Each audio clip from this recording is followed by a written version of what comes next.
صلی علی بسم اللہ الرحمن الرحیم اللہم صلی علی سیدنا محمد وعلی آل سیدنا محمد وبارک وسلم۔ السلام علیکم ورحمۃ اللہ وبرکاتہ۔ بدر اور احد کے درمیان کا عرصہ، اس کو ہم کور کر رہے ہیں۔ اس عرصے میں یہ تو بڑے غزوات ہیں جس میں رسول اللہ صلی اللہ علیہ وسلم نے شرکت کی۔ رسول اللہ صلی اللہ علیہ وسلم کی زندگی میں کئی غزوات چھوٹے بھی ہیں، یعنی بدر اور احد اور خندق، یہ ان کا تو ہم سنتے چلے آئے ہیں۔ اس کے علاوہ بھی دیگر سرائے ان مارکوں کو کہا جاتا ہے جس میں رسول اللہ صلی اللہ علیہ وسلم نے ایک کنٹینجنٹ یا سپاہی بھیجے جس میں خود شریک نہیں ہوئے، اور غزوات وہ ان کو کہا جاتا ہے کہ جس میں آپ صلی اللہ علیہ وسلم خود شریک ہوئے۔ تو بدر اور احد کے درمیان کئی سرائے بھی ہوئے اور غزوات بھی ہوئے چھوٹے چھوٹے، اور ایک آدھ کا ذکر ہم کر لیتے ہیں، اور ان کی اہمیت بھی پہچاننے کی ضرورت ہے کہ دیکھیں ایک اسٹریٹجیکلی مدینہ کی ریاست ورنریبل تھی۔ پہلے تو یہ کہ قریش ظاہر ہے کہ اس کو ہر طریقے سے اپنا بدلہ لینے کے لیے، خاص طور پہ بدر کے بعد وہ تیاری کر رہے ہوں گے،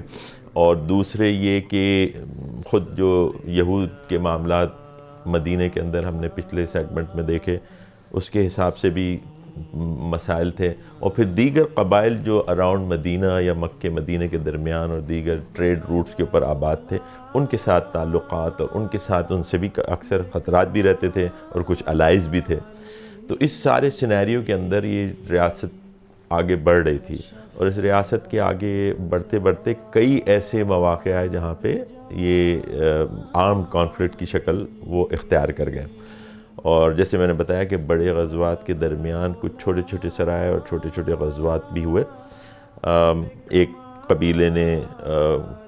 کے بارے میں پتہ چلا کہ وہ تیاری کر رہے مسلمانوں کے اوپر حملہ کرنے کی، تو وہاں پہ آپ نے ایک سرائے بھیجا، اور اس کے بعد وہ اپنے کوئی 40-50 اونٹ چھوڑ کے وہ وہاں سے بھاگ گئے۔ تو اس میں اس طرح کے واقعات ہوئے۔ پھر ایک اور غزوہ جس میں آپ صلی اللہ علیہ وسلم نجد میں بہت لمبا سفر کر کے، وہ تقریباً 1 مہینے کی کیمپین ہے، اس میں آپ گئے اپنے صحابہ کے ساتھ، اور وہاں اسی طرح کے کچھ قبائل تھے، ان کے ساتھ معاملات کر کے اور پھر واپس آئے۔ اور وہ اس میں بتایا جاتا ہے کہ وہ ایک موقع پہ ایسا ہوا کہ وہاں کی زمین جو تھی بڑی سمجھیں کہ نمی والی زمین تھی، تو آپ کے صلی اللہ علیہ وسلم کے کپڑے جو تھے اس میں گیلے ہو گئے کسی طریقے سے، تو آپ صلی اللہ علیہ وسلم نے اپنی زرہ اور کپڑے اتار کے ٹانگے ایک درخت پہ جہاں پہ آرام کر رہے تھے۔ تو وہاں پہ ایک جو اس جگہ کے قبیلے کا ایک سردار تھا، جو کفار تھے، جن کے خلاف ہم مسلمان کیمپین کے لیے نکلے تھے، وہ کسی طریقے سے بیچ میں سے راستہ بنا کے، اور وہ وہاں آپ صلی اللہ علیہ وسلم کے، اور آپ آرام کر رہے تھے، وہ آپ کے سر پہ پہنچ گیا، تلوار لے کے کھڑا ہو گیا۔ اور جب آپ صلی اللہ علیہ وسلم اٹھے تو آپ صلی اللہ علیہ وسلم سے اس نے کہا کہ آج تم کو مجھ سے کون بچا سکتا ہے؟ اور اللہ کے رسول نے بلا تردد یہ کہا کہ اللہ۔ یہ کہنا تھا اس کا کہ وہ فوراً ہی پیچھے ہٹنا شروع ہو گیا۔ اب وہ جو پیچھے ہٹا تو آپ صلی اللہ علیہ وسلم نے، اس کی تلوار بھی اس کے ہاتھ سے گر گئی، وہی تلوار آپ صلی اللہ علیہ وسلم نے اٹھا لی، وہی تلوار آپ صلی اللہ علیہ وسلم نے اٹھائی، اور اس نے کہا کہ اب تم کو میرے ہاتھ سے کون بچائے گا؟ تو وہ منت کرنے لگا آپ صلی اللہ علیہ وسلم کی جان بخشی کے لیے، اور آپ صلی اللہ علیہ وسلم نے اسے چھوڑ دیا، اور وہ شخص مسلمان ہو گیا۔ لوگوں نے اس سے پوچھا کہ یہ کیا واقعہ تھا، کیا ہوا تم کو کہ تم تو بالکل ان کے سر پہ پہنچ گئے تھے؟ پھر انہوں نے کہا کہ میرے اور ان کے درمیان ایک لمبے قد کا آدمی آ گیا تھا جو مجھے آگے بڑھنے نہیں دیتا تھا۔ یہ جبریل علیہ السلام تھے۔ ہم نے فرشتوں کا ذکر پچھلے 1-2 سیگمنٹ پہلے کیا تھا کہ کس طرح آپ صلی اللہ علیہ وسلم کی مختلف مواقع پہ فرشتوں نے حفاظت فرمائی، اور اسی طرح مظلوم مسلمانوں کے بھی یہ محافظ بن گئے کئی مواقع پہ۔ تو یہ ایک واقعہ جس میں اب ان جو سرائے اور جو یہ غزوات ہیں، ان میں مختلف مقاصد ہیں۔ ظاہر ہے کہ ایک مقصد تو یہ ہے کہ قریش کی جو فری موومنٹ تھی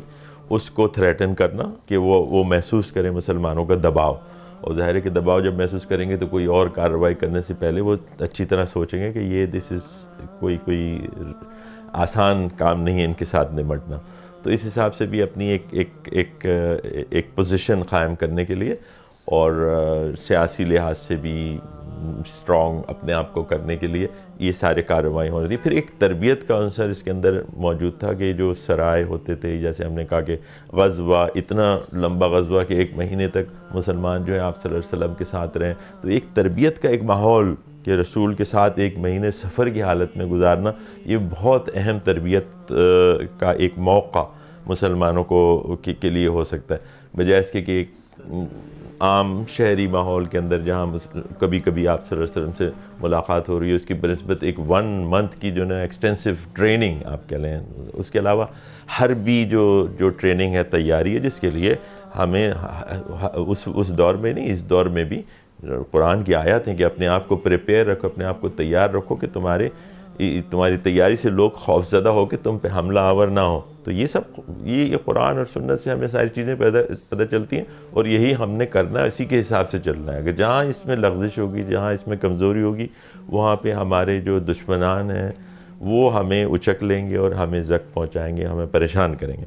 تو یہی اسباق سنت سے ہم سیکھتے ہوئے کہ یہ جو سرائے ہیں اور یہ جو ٹریننگ ہے، حربی ٹریننگ بھی ہے، تربیت بھی ہے، تزکیہ بھی ہے، یہ آپ صلی اللہ علیہ وسلم لوگوں کا کر رہے ہیں اور تیار کر رہے ہیں ان کے لیے. یہ واقعات ہیں بدر اور احد کے درمیان کے، جس کے بارے میں ہم گفتگو کر رہے ہیں. اب احد کی طرف ہم چلتے ہیں، اس کے بیان تو اگلے سیگمنٹس میں کریں گے، لیکن ہم اس میں یہ دیکھ لیتے ہیں کہ وہ کیا وجوہات ہیں جو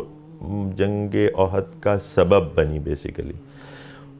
ان اسباب کو دیکھنے کے لیے 2-3-4 اس کے مین ایریاز ہیں. ایک تو سب سے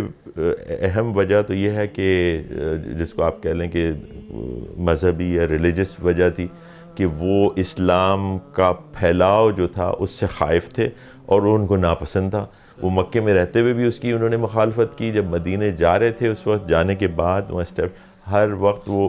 کفار مکہ جو تھے وہ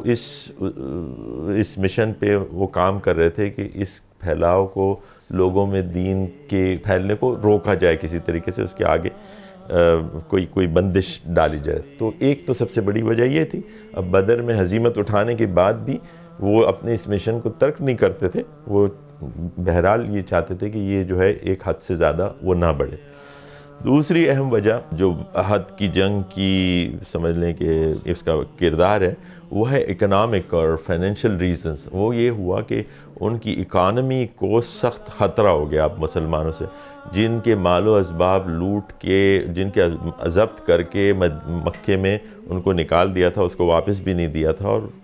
بہت بری حالت میں ظاہر ہے کہ مہاجرین جو بہت اچھے حالات میں مکے میں رہا کرتے تھے، وہاں جا کے اور مدینے میں بہت سختی میں انہوں نے گزارا. پھر انصار نے ان کی مدد کی اور وہ ایک طرح سے اسٹیبلش ہونا شروع ہوئے وہاں پہ. لیکن اب مسلمانوں کی باری تھی کہ ان کے اکنامک جو روٹس ہیں، جو ان کے ٹریڈ روٹس ہیں، ظاہر ہے کہ مکے کے اندر اور کچھ تو نہیں ہوتا، ٹریڈ پہ ہی گزارا ہوتا تھا. 2 ٹریڈز ہیں نا، جس کا اس میں لیلاف قریشن پہ کی سورہ کے اندر ذکر ہے. لیلاف قریشن، بسم اللہ الرحمن الرحیم، لیلاف قریشن ایلافہم رحلۃ الشتاء والصیف، ایک سردی کا سفر اور ایک گرمی کا سفر. تو گرمی کا سفر جو ہوتا تھا وہ شام کی طرف ہوتا تھا، اور سردیوں کا سفر، سرما کا سفر جو ہوتا تھا وہ یمن کی طرف اور ابسینیا کی طرف ہوتا تھا. یہ 2 اسفار کا ذکر قرآن میں کہ یہ ان کی اکانومی کی بیک بون تھے، سمجھ لیں ٹریڈرز تھے یہ سارے مکے والے. تو جب ان کے یہ کیراونز تھریٹن ہونے لگے مسلمانوں کی کارروائیوں کی وجہ سے، یا مسلمانوں کے جو الائی قبائل تھے ان کی کارروائی کی وجہ سے،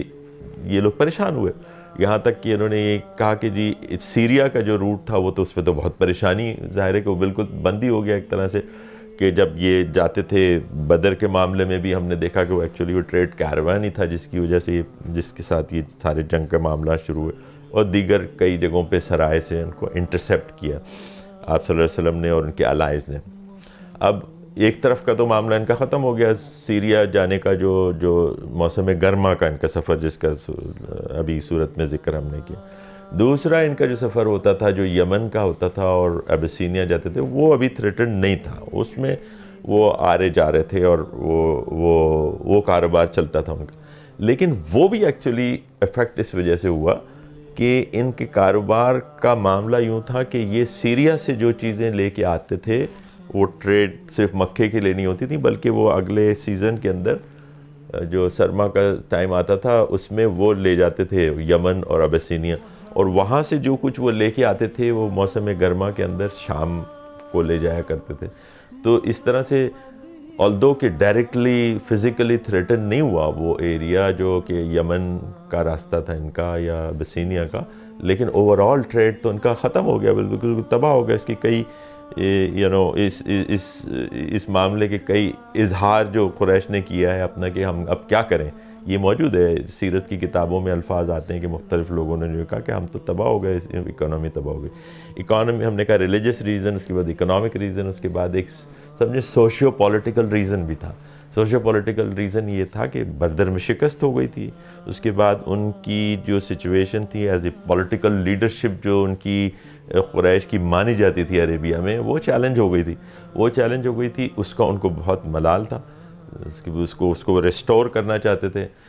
سوشل جو ان کے جو تعلقات تھے ظاہر ہے کہ وہ بھی اسی کی بنیاد پر تھے کہ وہ ایک پاورفل نیشن ہے، پاورفل علاقہ ہے، لوگ اس کے تابعدار بن کے رہتے تھے. اور پھر جو یہ ٹریڈ کے معاملات تھے اس میں بہت زیادہ ہونے کی وجہ سے پولیٹیکلی بھی ان کو فائدہ ہوتا تھا کہ وہ جو مختلف قبائل ہیں ان کے جو اکنامک جو معاملات ہیں وہ بھی ان سے وابستہ رہتے تھے، اور وہ ان کی لیڈرشپ کو ایک طرح سے سوشیو پولیٹیکلی ان کی ایک حیثیت تھی جو عربیہ کے اندر مانی ہوئی تھی. اب وہ چیلنج ہو گئی تھی، اور اس وجہ سے ان ساری وجوہات نے مل کے کفار کو کہ اس عزم کو اور زیادہ بڑھایا کہ مسلمانوں کو ایک سبق سکھانا چاہیے، اور جو بدر میں انہوں نے ہمارے ساتھ کیا اس کا بدلہ جب تک نہیں لیا جائے گا ہم نہ تو اپنی اکنامی کو ریسٹور کر سکیں گے، نہ اپنا سوشیو پولیٹیکل پوزیشن کو ریسٹور کر سکیں گے، اور نہ ہماری جو ریلیجس معاملات میں ہم ان کو روکنا چاہتے ہیں جس طریقے سے وہ روکنے کا عمل آگے بڑھایا جا سکے گا. اقول قولی ھذا واستغفر اللہ لی ولکم ولسائر المؤمنین والمؤمنات. السلام علیکم ورحمۃ اللہ وبرکاتہ. صلی